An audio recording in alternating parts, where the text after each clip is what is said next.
Hi, I'm Don Reed. I'm a fly tyer from St. Augustine, Florida. Have a little company called Saltwater Fly Tires. Some years ago, I met Stu Apte and did a magazine article on him about the Stu Apte Tarpon Fly. And since that time, he's made me the official Stu Apte Tarpon Fly tire. So we're going to demonstrate how to tie that fly today. Now, I don't have any of the original hooks with me today, so we're going to tie a little more modern version of it in a smaller size.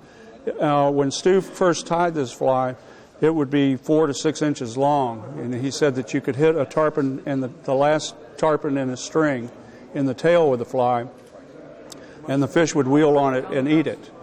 Well, today, if you were to hit that same fish, he'd be headed for Havana before you could turn around. So we make them much smaller today. So I'm going to tie a smaller version of that fly. I'm going to use a 1/0 SL12S hook, Gamakatsu. Get it in here. Use hot orange thread. The traditional color of the thread that we used in this was orange. So all of this is very much authentic. So at any rate, wrap the entire hook shank.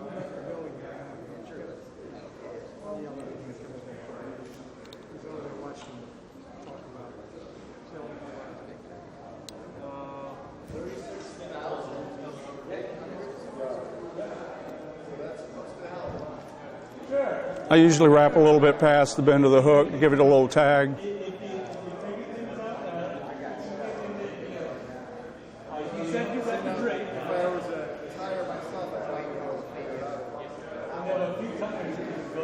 And I usually leave the thread right over the point of the hook. Start tying this in. Stu used always used a stiffener that would keep the feathers divided, and what he used was just a heavy stem of one of the feathers. So we're going to do the same sort of thing.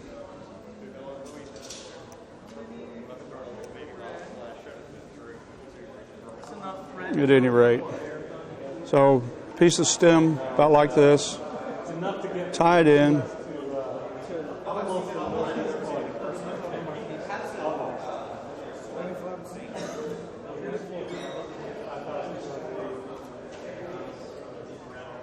Okay, got that tied in. Doesn't need to be quite that long, so cut that out.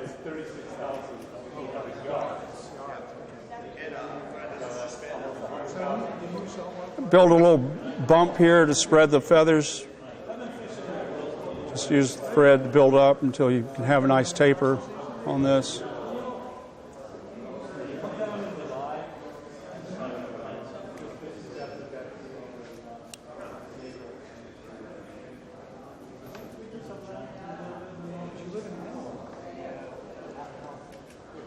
Now we're going to select some feathers.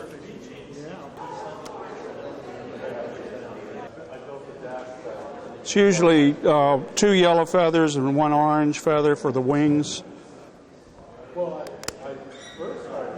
And then the collar is usually either 1 of each or 2 of one color and 1 of the other. Match the feathers so that they come out to the same length. Pretty close.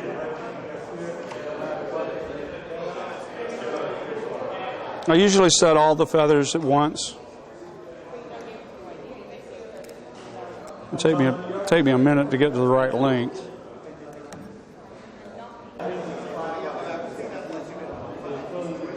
Set the whole hook, or set the whole set of feathers down. Wrap them very loosely to begin with. Wrap towards the eye of the hook, and as you do, you can apply more pressure to the feathers. If you're not careful, they will roll on you. So that's the idea of putting light pressure on them to begin with. All right, looking pretty good there. Put a little cement on to set them in place. This is a super simple fly, really. The way that Stu tied it to begin with, it was just simple wing and collar. And that's all there was to it. All right, now for the collar. So I do have some returns, yes. At this point, I'm going to use one of each.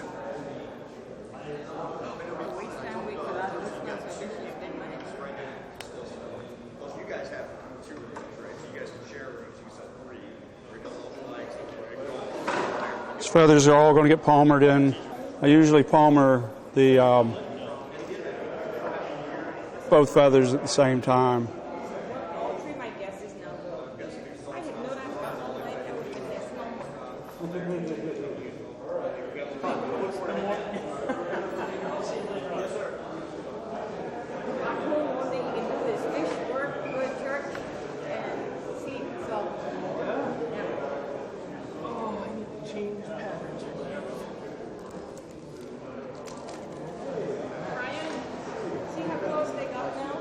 Try not to overwrap the previous wraps.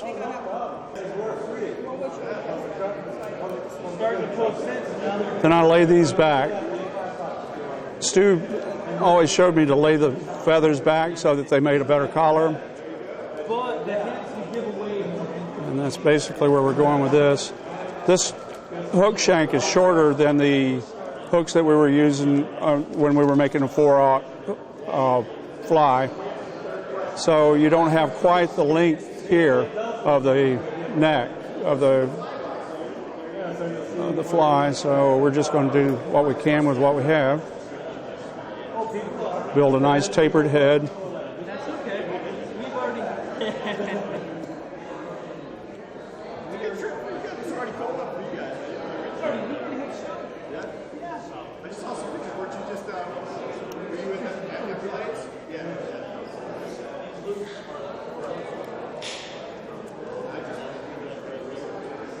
Whip finish it off, and then we're going to adjust the fly a little bit.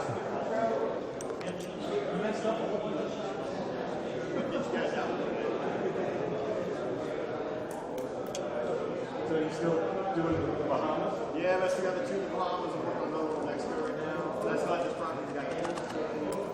Then you put a nice head cement on and finish the fly out.